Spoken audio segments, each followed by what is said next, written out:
ಅಥವಾ ಇನ್ನೊಂದು ಸಭೆಯಲ್ಲಿ ನಿಖಿಲ್ ಕುಮಾರಸ್ವಾಮಿ ಅವರ ಸ್ಟೇಟಸ್ ಏನು ಅಂತ ನಮ್ಗೆ ಗೊತ್ತಿಲ್ಲ. ಅವ್ರಿನ್ನ ಚಿಕ್ಕ ಹುಡುಗ, ಅವ್ರ ಬಗ್ಗೆ ನಾನು ಮಾತಾಡಲ್ಲ. ನಮ್ಮ ಗ್ರೇಟರ್ ಬೆಂಗಳೂರು ಅಧ್ಯಕ್ಷ ನಟರಾಜ್,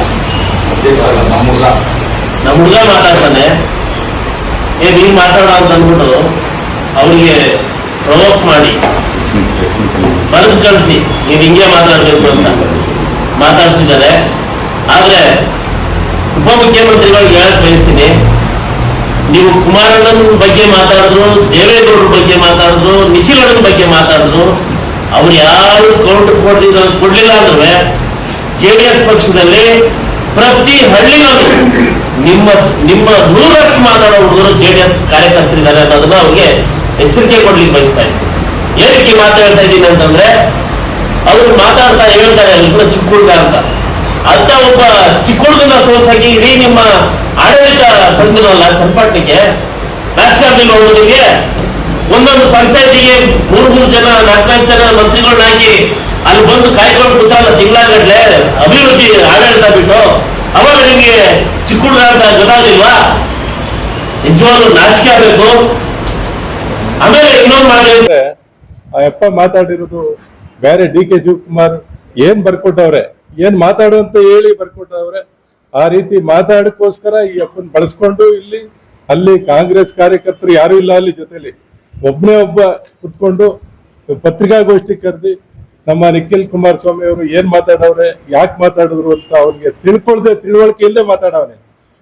ಅವನಿಗೊಂದು ಎಚ್ಚರಿಕೆ ಕೊಡ್ತೀವಿ ನಾವು. ಏನಂದ್ರೆ ಇವತ್ತು ಅವನೇನ್ ತಿಳ್ಕೊಂಡಿದ್ದಾನೋ ಗೊತ್ತಿಲ್ಲ ನಮ್ಗೆ. ಅವನೊಬ್ಬ ಗ್ರೇಟರ್ ಬೆಂಗಳೂರು ಅಧ್ಯಕ್ಷ ಅಂತ ನಾವು ಗೌರವ ಕೊಡ್ಬೇಕಷ್ಟೇನೆ. ಆ ಹುದ್ದೆಗಾದ್ರೂ ಗೌರವ ಕೊಡ್ಬೇಕು ನಾವು. ಏನಂದ್ರೆ ನಮ್ಮ ನಾಯಕರು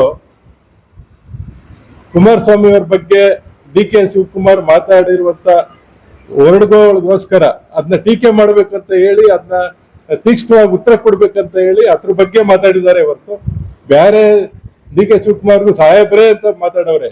DK ಶಿವಕುಮಾರ್ ಅವ್ರಿಗೆ ಏಕವಚನದಲ್ಲಿ ನಿಖಿಲಣ್ಣವ್ರು ಯಾವತ್ತೂ ಮಾತಾಡ್ಲಿಲ್ಲ. ಯಾಕೆಂದ್ರೆ ವಯಸ್ಸಿಗೆ ತಕ್ಕಂತೆ ಮಾತಾಡವ್ರೆ. ಇವತ್ತು ವಯಸ್ಸಿಗೆ ಲೆಕ್ಕ ಹಾಕುವಂತ ಜನ ಇವರು. ಏಜು ಹೇಳ್ತಾರೆ, ಚಿಕ್ಕ ವಯಸ್ಸು ಹಿಂಗೆಲ್ಲ ಮಾತಾಡ್ಬಾರ್ದು. ಅವ್ರು ಮಾತಾಡಿದ್ರು ರೆಕಾರ್ಡ್ ತಗೊಂಡು ನೋಡಿ ನೀವು, ಪತ್ರಿಕಾ ಸ್ನೇಹಿತರು, ನಿಮ್ಮ ಹತ್ರ ಗೊತ್ತಾಯ್ತದೆ. ಅವ್ರು ಯಾವತ್ತು ಏಕವಚನದಲ್ಲಿ ಯಾರನ್ನೂ ಮಾತಾಡಲಿಲ್ಲ. ಅದೊಂದು ಅದ್ಭುತ ಶಕ್ತಿ ನಮ್ಮ ನಿಖಿಲಣ್ಣ, ನಮ್ಮ ರಾಜ್ಯಕ್ಕೆ ಒಂದು ಅದ್ಭುತ. ಇವತ್ತು ಇವ್ರ್ಯಾರೋ ಮಾತಾಡುವಷ್ಟು ಅವ್ರ ಮಟ್ಟಕ್ಕೆ ಸ್ಟೇಟ್ ಲೆವೆಲ್, ನ್ಯಾಷನಲ್ ಲೆವೆಲ್ ಲೀಡರ್ಗಳ ಮಟ್ಟಕ್ಕೆ ಮಾತಾಡುವಂತ ಇವರೆಲ್ಲ ಮಾತಾಡಕ್ಕೆ ಯೋಗ್ಯತೆನಿಲ್ಲ ಇವ್ರಿಗೆ. ಅದರಿಂದ ಇವರು ಹೆಚ್ಚಿಗೆ ಮಾತಾಡ್ತಾ ಇದ್ರೆ ಗೆರವ್ ಮಾಡ್ತೀವಿ ಅದು ಇದು ಅಂತ ಹೇಳ್ತಾರಲ್ಲ, ಇವ್ರೇನು ಬೇಡಿ. ಬೈರಮಂಗಲಕ್ಕೆ ಇವರು ಸಾಹೇಬ್ರ ಅವರಲ್ಲ DK ಶಿವಕುಮಾರ್, ಇವರು ನಮ್ಮ ಗ್ರೇಟರ್ ಬೆಂಗಳೂರು ಅಧ್ಯಕ್ಷರು. ಅವ್ರ ಜೊತೆಲಿ ಬೈರಮಂಗಲ ನಮ್ಮ ರೈತರ ಹತ್ರ ಹೋಗ್ಲಿ, ಗೆರವ್ ಯಾರಿಗ ಆಗ್ತಾರೆ ನೋಡ್ಲಿ, ಅಲ್ಲೋಗಿ ಪರೀಕ್ಷೆ ಮಾಡ್ಲಿ. ಬೇರೆ ಏನು ಬೇಕಾಗಿಲ್ಲ. ನಮ್ಮ ನಿಖಿಲಣ್ಣರು ಬರ್ತಾರೆ, ನಾವು ಹೋಯ್ತೀವಿ. ಅವ್ರು ಬರ್ಲಿ, ಅವ್ರು ಕರ್ಕೊಂಡು ಬರ್ಲಿ, ಗೆರವ್ ಯಾರಿಗ ಆಗ್ತಾರೆ ನೋಡ್ಕೊಳ್ಳಿ.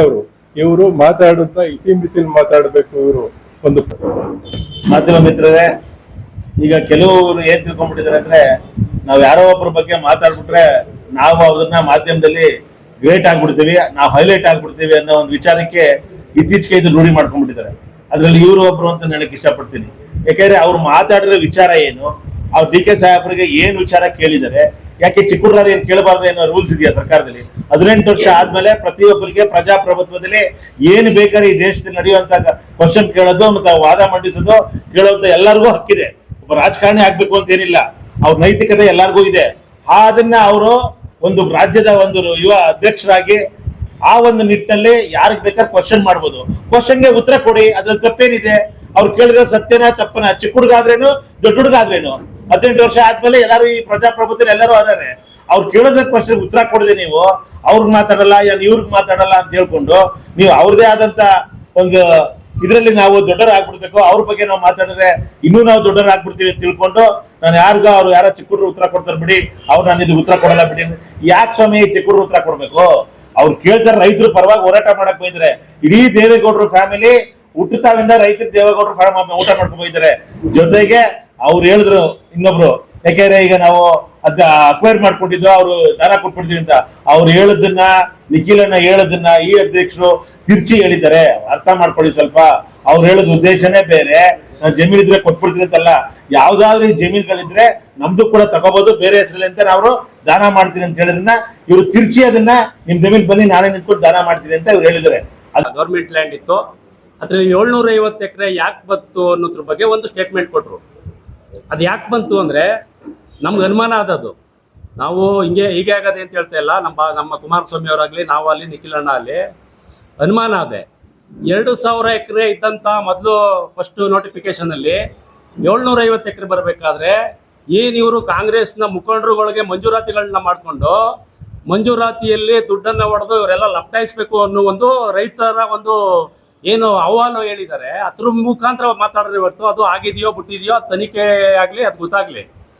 ಆದರೆ ಮಾನ್ಯ ಕುಮಾರಸ್ವಾಮಿ ಅವರು 2 ಸಲ ಮುಖ್ಯಮಂತ್ರಿ ಆಗಿರೋರು, ಮತ್ತು ದೇಶದ ಪ್ರಧಾನಿಯವರ ಮಾಜಿ ಪ್ರಧಾನಿ ಮಂತ್ರಿಗಳ ಮಗ ಹಾಗೂ ಈಗ ಹಾಲಿ ಕೇಂದ್ರ ಸಚಿವರಾಗಿರುವಂಥ ಕುಮಾರಸ್ವಾಮಿ ಅವ್ರನ್ನ ಒಂದ್ಸಲ ಅಲ್ಲ, ಮಾನ್ಯ ಅವರು ಯಾರೋ DK ಶಿವಕುಮಾರ್ ಮುಖ್ಯಮಂತ್ರಿಗಳು ಒಂದ್ಸಲ ಅಲ್ಲ ಮಾತಾಡ್ತಾ ಇರೋದು. ನಮ್ಮ ಕಾರ್ಯಕರ್ತರುಗಳಿಗೂ ನಮಗೂ ಮಾತಾಡೋಕೆ ಬರ್ತದೆ. ಆದರೆ ನಮ್ಮ ನಾಯಕರು ಕಲಿಸಿರೋದು ಏನಾದರೂ ಸಭ್ಯತೆ. ಕುಮಾರಣ್ಣ ಎಂಥ ವೈರಿಗಳನ್ನು ಸಹ ಬ್ರದರ್ ಅಂತಾರೆ. ಯಾಕಂತಾರೆ ಅಂದರೆ ಅವ್ರ ನಡವಳಿಕೆ ಅದು, ಇವ್ರ ನಡವಳಿಕೆ ಅದು. ಅವ್ರು ಮಾತಾಡೋದಕ್ಕಲ್ಲ, ಮಾತಾಡೋ ರೀತಿಲಿ ಮಾತಾಡಲಿ. ಅಧಿಕಾರ ಕೊಡಲಿಲ್ಲ ಅಂದ್ಬಿಟ್ಟು ಸಿದ್ದರಾಮಯ್ಯರ ಮೇಲೆ ತೋರಿಸ್ಬೇಕಾದ ಪಾಪನ ಯಾರ್ಯಾರ ಮೇಲೆ ತೋರ್ಸೋಕ್ಕಾಯ್ತದ? ನೋಡ್ರಿ, ದೇವೇಗೌಡರು ಸಾಹೇಬರು ಪಕ್ಷನ 59 ಕಟ್ಟವ್ರೆ, 116 ಕಟ್ಟವ್ರೆ, 16 ಸೀಟ್ MP ಆಗಿ ಪ್ರಧಾನಮಂತ್ರಿನೂ ಆಗವ್ರೆ. ಇವ್ರೇನ್ರಿ ಆಗವ್ರೆ? ಇವ್ರ ಅರ್ಹತೆ ಏನ್ರಿ? ಅವ್ರ ಬಗ್ಗೆ ಮಾತಾಡ್ಬೇಕಾದ್ರೆ ಫಸ್ಟು ಒಂದು ಪ್ರಾದೇಶಿಕ ಪಕ್ಷ ಕಟ್ಟೋದು ಎಷ್ಟು ಕಷ್ಟ ಅಂತ ಯಡಿಯೂರಪ್ಪರು ನೋಡವ್ರೆ, ಶ್ರೀರಾಮುಲು ನೋಡವ್ರೆ, ಇನ್ನು ಅನೇಕ ನಾಯಕರುಗಳು ನೋಡವ್ರೆ.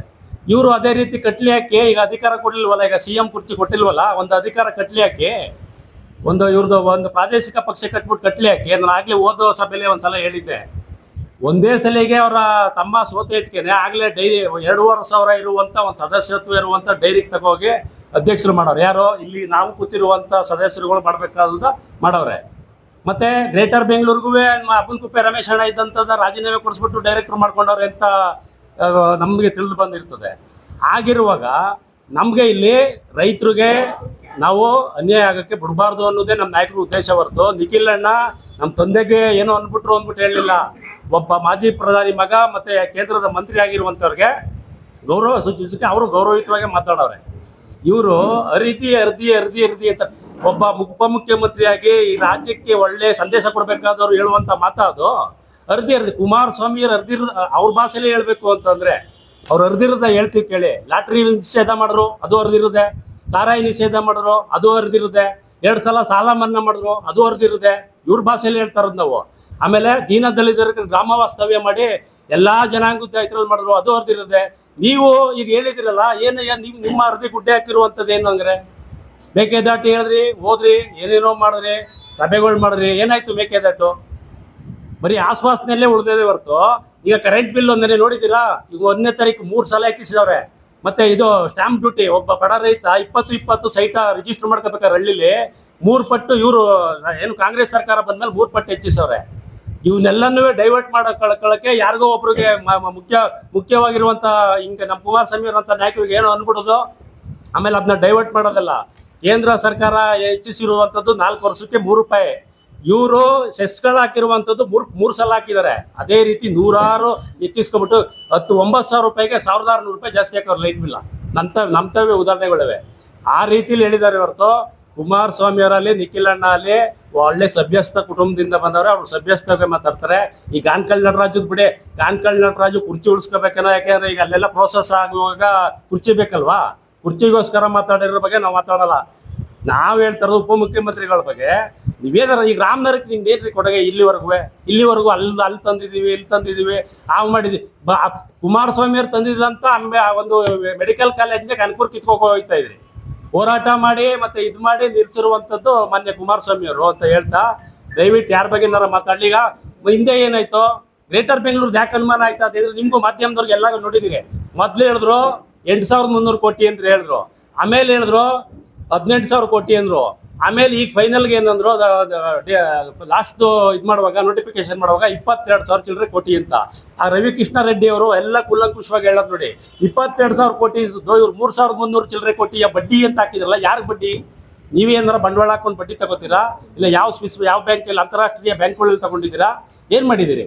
ನೋಡ್ರಿ, ಯಾರಿಗೆ ಅಲ್ಲಿ ಅವ್ರಿಗೆ ಆದ ವ್ಯಕ್ತಿತ್ವ ಇರ್ತದೆ.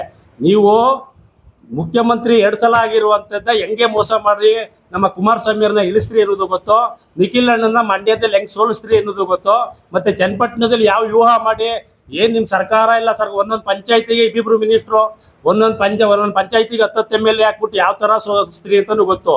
ಸೋತಿರೋದವ್ರು ಎಣಿಕೆ ಮತಗಳಲ್ಲಿ ಸೋತಿದ್ದಾರೆ ಹೊರತು ಜನಾಭಿಪ್ರಾಯದಲ್ಲಿ ಸೋಲಿಲ್ಲ ಅಂತ ಹೇಳ್ತಾ ನೋಡಿ. ಯಾರದೇ ವ್ಯಕ್ತಿಗಳ ಬಗ್ಗೆ ಮಾತಾಡ್ಬೇಕಾದ್ರೆ ಎಚ್ಚರಿಕೆಯಿಂದ ಮಾತಾಡಿ. ಅವ್ರ